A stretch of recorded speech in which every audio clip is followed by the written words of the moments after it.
Hello, you wonderful people. So for today's video, I'm going to talk about this whole conversation about live action adaptations, obviously specifically referencing manga and anime. And it's been this long running conversation about anime adaptations not always working out, whatever the case may be, whatever particular series you reference, whether it's something that should work out more adaptation-wise, that being Death Note type of thing, or something that would probably seems like it should work out, but did, like a One Piece live-action situation. And that's going to be the crux of this conversation because of the success of One Piece and the many others that did not work, sadly. And the ones that are on the horizon, I do know, one being the... I kind of constantly forget that it's happening until it comes up. I get, reminders of it. It's like the Yu Yu Hakusho live action. But either way, I was watching a podcast that kind of talked about the conversation of, we're talking about things that are animated that are being adapted into live action, which isn't always the case because there have even been situations where there are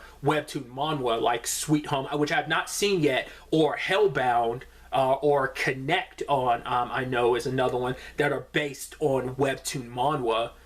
That have been adapted into live action shows, which those don't always get that conversation because it's always about, because a lot of shows that are being adapted into live action that are anime were obviously manga first. Not all of them. Obviously in the Cowboy Bebop case, it was an anime first, but typically the conversation I was listening to in this podcast is going from manga to live action is probably the best way to go, because once you animate it, then you already have this feel and vibe of how it's supposed to play out in motion and what it's supposed to sound like. And when you try to translate that in real life, because I think going from page of a manga to live action is probably the same equivalency of a book to live action, which doesn't always translate. It just depends on if you get the right people behind it, the right approach to bringing it. Once again, whether you do a full-blown, not one-to-one, but approximation, adaptation like they did with the live action One Piece, or whether you just take the concept and kind of construct your own story, which has kind of been the case with certain ones, Death Note was kind of, it had remnants and elements of Death Note, but it was kind of its own thing in a lot of capacities, so on and so forth, right? So I thought that was such an interesting conversation about making manga and like I said, I brought up examples of webtoons, which yes, they're in full color and stuff like that, but it doesn't change the fact is that they're not, once again, it's still not animated. So that changing from book to animation then to live action is a little bit of a different thing. So I thought that was kind of an interesting conversation, but it got me thinking about Alice in Borderland. It's one of those one of those series that, if you're unaware, it's a manga series that basically revolves around, it's a death game series. The easiest comparison for most people to think of will be Squid Game, even though it predates Squid Game. Obviously the manga predates Squid Game by a couple years.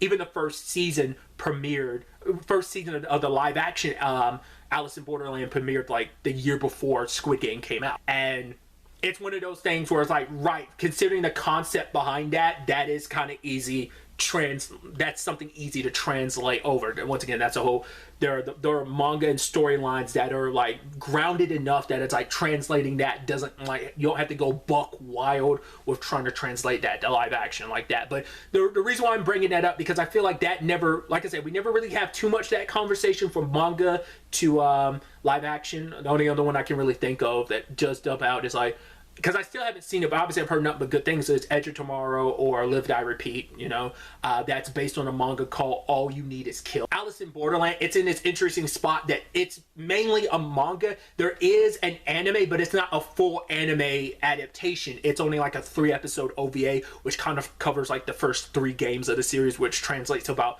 basically the first 3 episodes of the live action, essentially, too. I really enjoy that series, and that's why I'm always surprised. I think it got popular enough, but I don't know if it burst the manga anime bubble of everyone in the pop zeitgeist. No, I think there's probably a good chunk of people who are aware of it that maybe don't know it's based on a manga, or I've never seen it brought up in the conversation when people talk about live action adaptations, which it's unfair because it's such a dope show. It's such a really, really good show. I really liked season 1, but I loved season 2 because I thought it was so great how everything played out. But I am also coming from the perspective of, I've never read the manga, so I'm curious how people who've read the manga feel about it as a translation. But like I said, the story's grounded enough that I think even without the manga of it all, I still think it keeps an essence of once again, it's a premise that is it's something you can easily translate of a Death Game series. Yes, there are like quote-unquote supernatural-esque elements to it, but like I said, it's still grounded enough that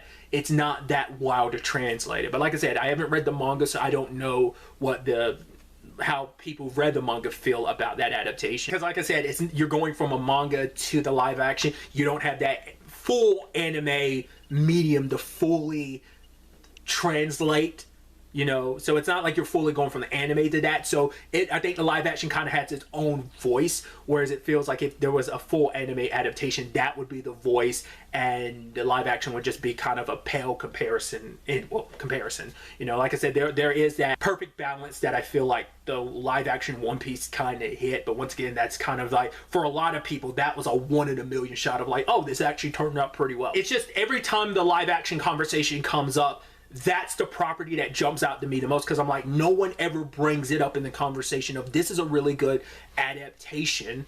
But once again, I am coming from the perspective, I've never read the manga, but it's a good show. So to me, because it's a good show, I think it's a good adaptation. But it could be a thing of, no, maybe it's a good show for a non-fan, but maybe like a fan would be like, no, it's not a good adaptation. Like I said, it's not the best example to use, but it's still that thing of like, it's an adaptation that just never gets brought up in the adaptation conversation, and I think it should be brought up more. And if you've never seen it, I highly recommend you check it out. Like I said, it's a great show. I talked a little bit about those other webtoons like Connect, Sweet Home, and Hellbound.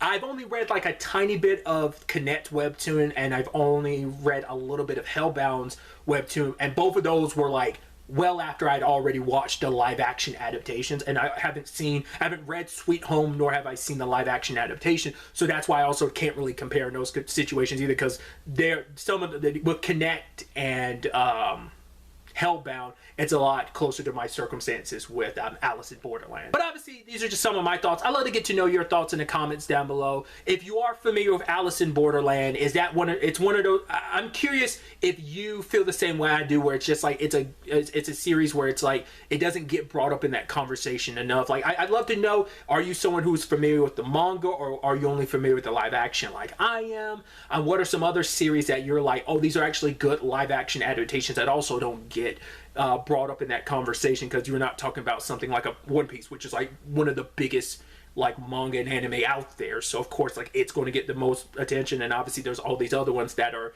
these cult classics and beloved properties, so these might be ones that have very big but also niche audiences that haven't reached out, like I said, like an Alice in Borderland or a Connect or a Sweet Home and so on and so forth. So like I said, I just love to get to know your thoughts. But really, that's all I wanted to talk about. Until the next time we meet, be happy, be safe, live life to the fullest, and enjoy it. Good day and good